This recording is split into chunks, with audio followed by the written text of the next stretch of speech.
जी हाँ दोस्तों, इस वीडियो में आपको यह बताया गया है कि बंगाल की खाड़ी में गिरने वाली कौन-कौन सी नदियाँ हैं, उनके बारे में बताया गया है और कौन-कौन सी नदी बंगाल की खाड़ी में गिरती हैं और यह ट्रिक के माध्यम से बताया गया है। इस ट्रिक में बंगाल की खाड़ी में गिरने वाली नदियों के सभी नाम दिए गए हैं।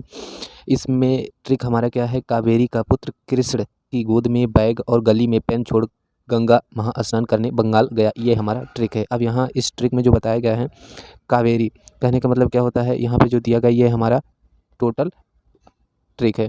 इस ट्रिक में क्या होता है, जैसे कावेरी का मतलब होता है कावेरी नदी जो हमारी होती है, ये भी बंगाल की खाड़ी में गिरती है और का मतलब कुछ नहीं होता है और पुत्र, इस पुत्र का मतलब होता है ब्रह्मपुत्र। जैसे ब्रह्मा में पुत्र आ गया ना, तो वही पुत्र का मतलब ब्रह्मपुत्र नदी हो गई। और कृष्ण की तो मतलब कृष्णा जो नदी है वो कृष्ण से संबंधित है और की का मतलब कुछ नहीं है यहाँ पे दोस्तों। और गोदा से मतलब होता है गोदावरी नदी। एंड माँ का मतलब कुछ नहीं होता। बैग से मतलब होता है एक बैंगई नदी। और से कुछ कोई मतलब नहीं है, इसलिए और को यहाँ पे काट दिया गया है। गली का मतलब होता है जैसे हुगली, हुगली में गली आया ना, तो इससे ये हमारा हुगली, हुगली नदी हो गई। में का मतलब यहाँ पे कुछ नहीं। और पेन मतलब होता है पेन्नार नदी, जो हमारी ये पेन्नार नदी है इसके बारे में बताया गया है, पेन से संबंधित है।